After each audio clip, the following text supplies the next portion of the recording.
Have you been following the trial of Daniel Penny?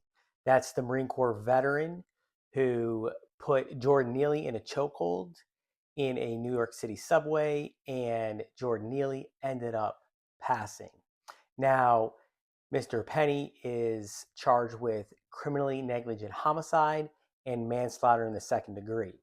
The jury started deliberating yesterday, and shortly after they were put into deliberations, they had a question. They wanted the judge to read the instructions on what's justifiable defenses. So that indicates, where some of the jury members are going. In addition, they were in deliberations today, all day, and I'm reading and hearing that they had additional questions or inquiries. So they wanted to see again the footage, the video, the cell phone footage of the incident. They wanted to see video of Daniel Penny's interview at the police station and also police body cam footage. In addition, they also had questions, or they wanted to go over again the testimony of the medical examiner. This case, in my opinion, I haven't been following it like day to day or very closely, just been reading about it. I presented at trial, I defend service members at general court martials, things of that nature. But for this particular case, and being a Marine myself, and um, learning the chokeholds, learning the blood choke, that's what I think this case is really gonna depend on. Number one, what kind of choke was it? Was it a blood choke or was it an airway choke? And there was testimony about that in this particular trial. Now, Mr. Penny served in the Marine Corps and he was taught the blood choke, and actually his instructor testified. So that's going to be a big point for the jury in deliberations, in my opinion. Was this a blood choke? Okay. Or was it an air choke?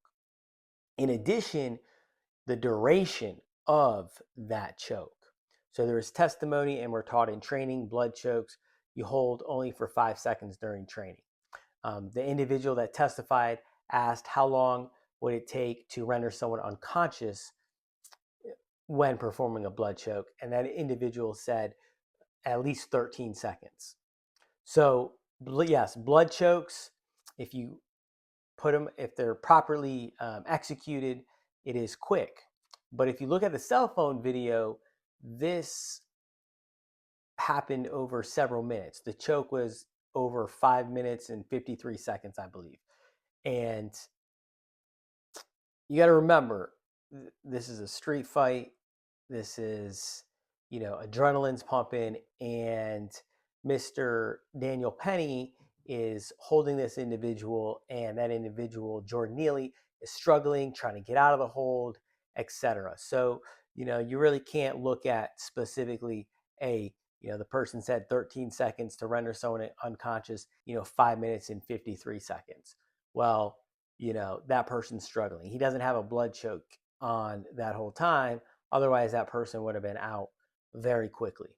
Okay. In addition, so number one, the blood choke. Was it a blood choke? Was it an air choke? Number two, the duration of the choke. And number three, was it justified? Was potentially deadly force justified in this particular situation? Okay. In another video, we're going to go through the elements, and we're going to talk about the various elements that the prosecution has to prove beyond a reasonable doubt in order for Mr. Penny to be found guilty. Now, remember, they have to prove each and every element of the offense beyond a reasonable doubt for them to convict Mr. Daniel Penny. So, like, follow, share, take care.